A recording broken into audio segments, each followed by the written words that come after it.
स्लाइडहरु अर्को यसमा के थप गरेको छ यसलाई हामी अलिकति कन्टिन्यू गरौँ है। हामीले यहाँ एउटा टर्म बुझौँ हिट एन्ड इन्टरनल एनर्जी है। हिट र इन्टरनल एनर्जी दुवैको डिफिनिसन सेम भए तापनि यसमा थोरै स्लाइटली चाहिँ डिफरेन्ट बिट्विन छ त्यो बुझौँ है। डिफिनिसन heat and the internal energy both are defined in the same है। दुवैको डिफिनेसन सेम छ डिफरेन्ट के छ भने मानौ यहाँनिर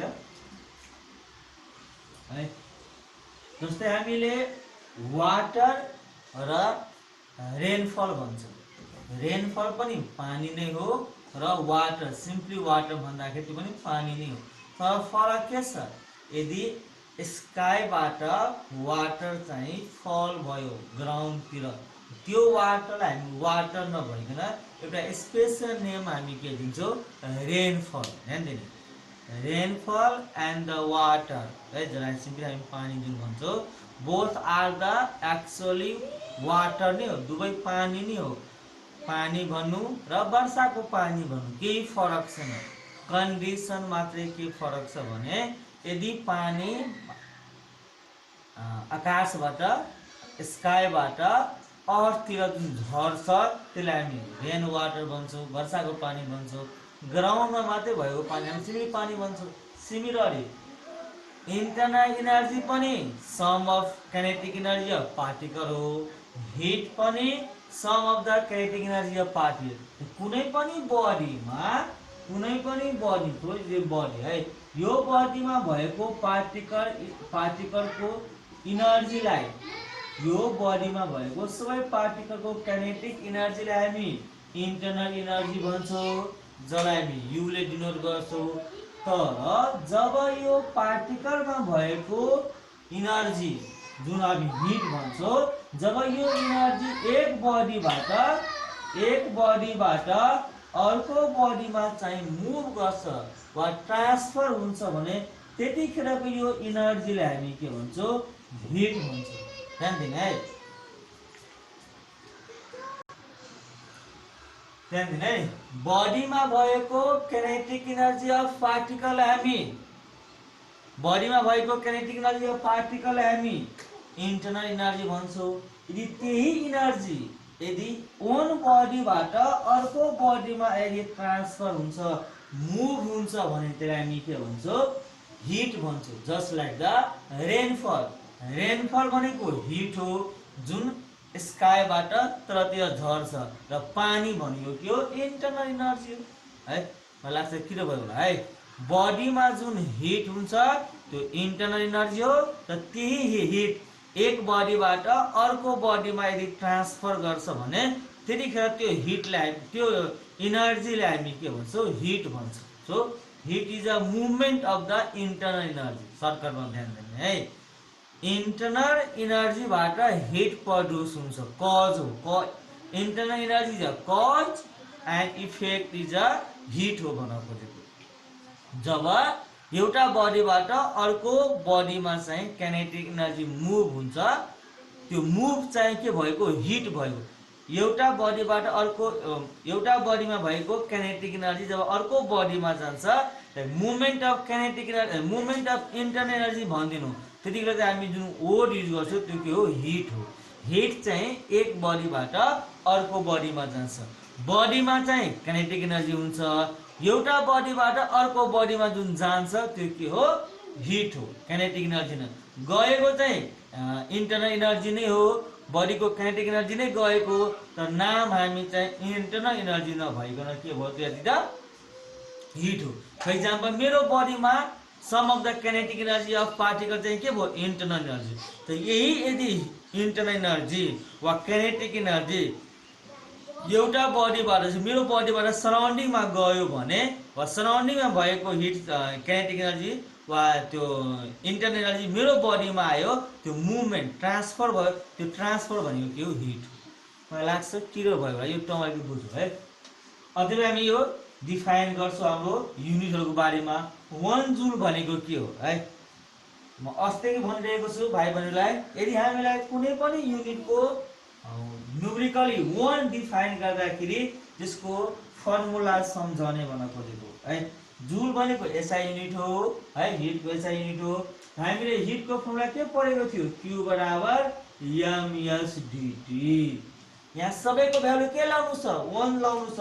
फर इक्जाम्पल यो 1 जुल हुनु पर्यो, त मास पनि के हुनु पर्यो 1 केजी, स्पेसिफिक हिट क्यापेसिटी पनि के हुनु पर्यो 1 जुल केजी डिग्री सेल्सियस, र टेम्परेचर पनि के हुनु पर्यो 1 डिग्री सेल्सियस। वा 1 डिग्री सेल्सियस र 1 केल्भिन कुरा एउटै हो। चेन्ज हुँदाखेरि तिमी यहाँ केल्भिन लेख्दा पनि हुन सक्छ, एउटै कुरा हो। डिग्री सेल्सियस को चेन्ज र केल्भिन स्केलको चेन्जमा फरक हुँदैन, एउटै कुरा हो। जनरली हामी डिग्री सेल्सियस नै युज भएको कारणले हामी यहाँ डिग्री सेल्सियस नै लिन्छौँ है। Change in degree Celsius is equal to change in kelvin. Degree Celsius is not equal to the kelvin. ध्यान दिने, डिग्री सेल्सियसको भ्यालु केल्भिनसँग बराबर छैन, तर डिग्री सेल्सियसको चेन्ज र केल्भिनको चेन्ज चाहिँ बराबर छ। त्यो भन्छ यहाँनिर चेन्ज भएको कारणले यहाँ बराबर भएको है। सो यही हामी ल्याङ्ग्वेज बनाउँछौँ। 1 जुल भने के हो, यदि कुनै पनि सब्सटेन्सको मास चाहिँ 1 केजी भयो र त्यसको स्पेसिफिक हिट क्यापेसिटी 1 जुल केजी पर डिग्री सेल्सियस भयो, र त्यस्तो बडीलाई, त्यो बडीलाई 1 डिग्री सेल्सियस टेम्परेचर इन्क्रिज गर्नको लागि वा डिक्रिज गर्नको लागि जुन हिट चाहिन्छ, त्यो हिटको एमाउन्ट भनेको नि के हो 1 जुल हो है। 1 जुल भनेको त्यो बडीको 1 केजी मास भएको body, 1 joule is defined as the 1 KG mass of that body which have the 1 joule per kg per degree Celsius specific heat capacity, and to raise the temperature of that body or raise or fall, increase पनि गर्न सक्छौ वा decrease पनि गर्छौ। गर्नको लागि जुन हिटको amount चाहिन्छ, त्यो हिटको एमाउन्टलाई हामी के भन्छौँ 1 जुल भन्छौँ। त्यही भनेको हामीलाई। अब यहाँनिर 1 क्यालोरी, क्यालोरी भनेको सिजिएस युनिट हो। अब यहीलाई के गर्नु पर्यो, सबैलाई के बनाउनु पर्यो सिजिएस सिस्टममा लिनु पर्यो। यो क्यालोरी हुनको लागि सबैमा के गर्नु पर्यो, यो क्यालोरी हुनको लागि यहाँ के गर्नु पर्यो, यो सिधा ग्राम हुनु पर्यो। र हामी यहाँनिर के भन्छौँ, यो पनि 1 लिनु पर्यो। त वाटरको चाहिँ यदि 1 ग्राम वाटर तिमी, वाटरको सिजिएस युनिट चाहिँ के हुन्छ, हाम्रो वाटरको सिजिएस युनिट चाहिँ 1 क्यालोरी ग्राम डिग्री सेल्सियस हुन्छ, र त्यही रेंज इन टेम्परेचर सेम हो। वाटरको केसमा हामी 1 भन्दैनौँ, किन वाटरको स्पेसिफिक हिट क्यापेसिटी अलरेडी के हुन्छ 1 हुन्छ। ध्यान दिने, एसआई सिस्टममा वाटरको स्पेसिफिक क्यापेसिटी 1 हुँदैन, त्यही कारण त्यो कुनै सब्सटेन्स त्यस्तो सब्सटेन्स हुनु पर्यो। तर वाटरको सिजिएस युनिट चाहिँ सिजिएस सिस्टममा वा सिजिएस युनिट अलरेडी 1 भएको कारणले यहाँनिर हामी वाटर भन्छौँ। त्यसैले यो 1 चाहिँ यहाँनिर मेन्सन भएको छैन है। त्यसै यहाँनिर 1 यो यहाँनिर मेन्सन भएको छ, यो 1 यहाँनिर मेन्सन भएको छ, र यहाँनिर यो डेफिनिसनमा यहाँनिर 1 हामी मेन्सन गर्दै, किनभने अभियस छ वाटरको सिजिएस सिस्टममा स्पेसिफिक हिट क्यापेसिटी कति हुन्छ 1 calorie gram per degree Celsius हुन्छ। त्यही जो 1 क्यालोरी भनेको के हो, the amount of heat required to raise the temperature of 1 gram of pure water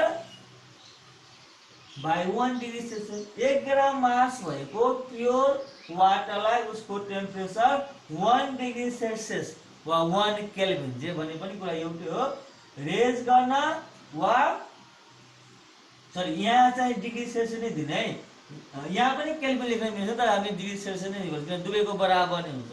1 degree Celsius temperature increase वा डिक्रिज गर्नलाई जुन एमाउन्ट अफ हिट चाहिन्छ त्यसलाई हामी के भन्छौँ 1 क्यालोरी। कुनै बुकमा के भनिन्छ, यो हिटको चाहिँ सिजिएस युनिट अर्स पनि भन्न सकिन्छ है।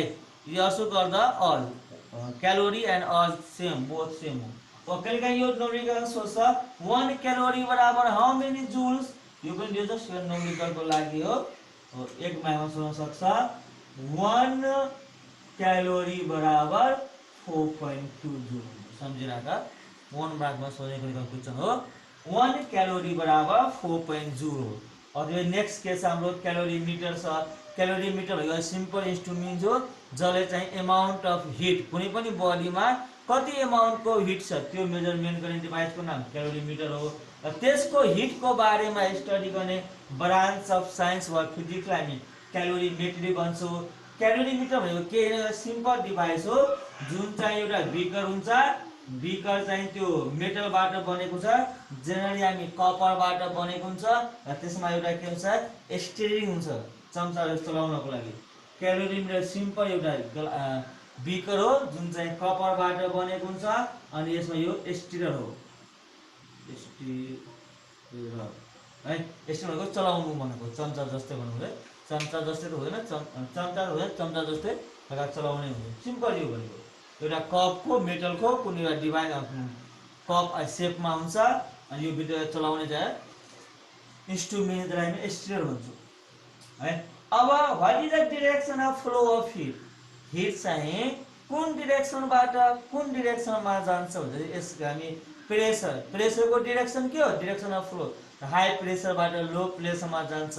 करेन्ट, करेन्ट कहाँ जान्छ, करेन्टलाई फ्लो गर्ने फ्याक्टर चाहिँ के हो, पोटेन्सियल डिफरेन्स, जुन ब्याट्रीको पोजिटिभ टर्मिनलबाट नेगेटिभ टर्मिनलमा जान्छ वा opposite of flow of electron भनेको करेन्टको फ्लो हो। सिमिलरली करेन्टलाई चाहिँ पोटेन्सियल डिफरेन्सले चाहिँ इनर्जी वा सपोर्ट गर्छ अनि अवे गर्छ, फ्लो गराउँछ भन्न खोजेको। करेन्ट कुनै पनि कन्डक्टरमा फ्लो हुन्छ because of the potential difference. Similarly कुनै पनि मेटेरियलमा वा कुनै पनि कन्डक्टरमा हिट फ्लो हुन्छ because of the temperature difference वा टेम्परेचर पोटेन्सियल गर्दा टेम्परेचर डिफरेन्स भन्न खोजेको लोबाट हाईमा हिट जाँदैन, हिटको डिरेक्सन चाहिँ के हो, हाईबाट लोमा जानु। Temperature sorry heat always flow from the high temperature body to the low temperature, तातोबाट चिसोतिर चाहिँ के हुन्छ, हिट चाहिँ फ्लो हुन्छ। अब हिट कुन कुन फ्याक्टरमा डिपेन्ड हुन्छ हामी अघि पनि भने जस्तै फर इक्जाम्पल हिट भनेको sum of the kinetic energy of particle, बडीमा जति बढी पार्टिकल भयो उति बढी हिट हुन्छ। अब त्यसमा काइनेटिक एनर्जी कति छ, दुईटा कुरामा डिपेन्ड हो। नम्बर अफ पार्टिकल भनेको मास हो, बडीको मास, सानो साइजको बडी छ भने थोरै हिट हुन्छ, बिग साइजको बडी छ भने त्यसको हिट चाहिँ के हुन्छ, बढी हुन्छ, किन नम्बर अफ पार्टिकल्सको मास बढी हुन्छ। वा त्यो बडीमा भएको पार्टिकल के छ, तिमी बिस्तारै बिस्तारै रब गर्छौ कि फास्टमा रब्छौ, वा तिमी जगिङ गर्छौ स्लोमा जगिङ गर्छौ कि फास्टमा रन वा जगिङ गर्छौ, जति बढी जगिङ गर्यो वा जति फास्टमा रन गर्यो वा मुभ गर्यो त्यति बढी हाम्रो बडीमा चाहिँ के हुन्छ, हिट पर्छ। So it depend on the number of particle र त्यसलाई हामी मास भन्छौँ, त्यो बडी वा सब्सटेन्सको मास वा काइनेटिक एनर्जी। थर्मोडायनामिक्स भनेको क्यालोरीमिटर भनेको एमाउन्ट अफ हिट मेजरमेन्ट गर्ने, क्यालोरीमिटर भनेको एमाउन्ट अफ हिट मेजरमेन्ट गर्ने बारेमा त्यसको स्टडी गर्ने साइन्सलाई हामी क्यालोरीमेट्री भन्छौँ। थर्मोडायनामिक्स भनेको हिटको मोसनको बारेमा, thermo means hit, dynamic motion. हामी यहाँ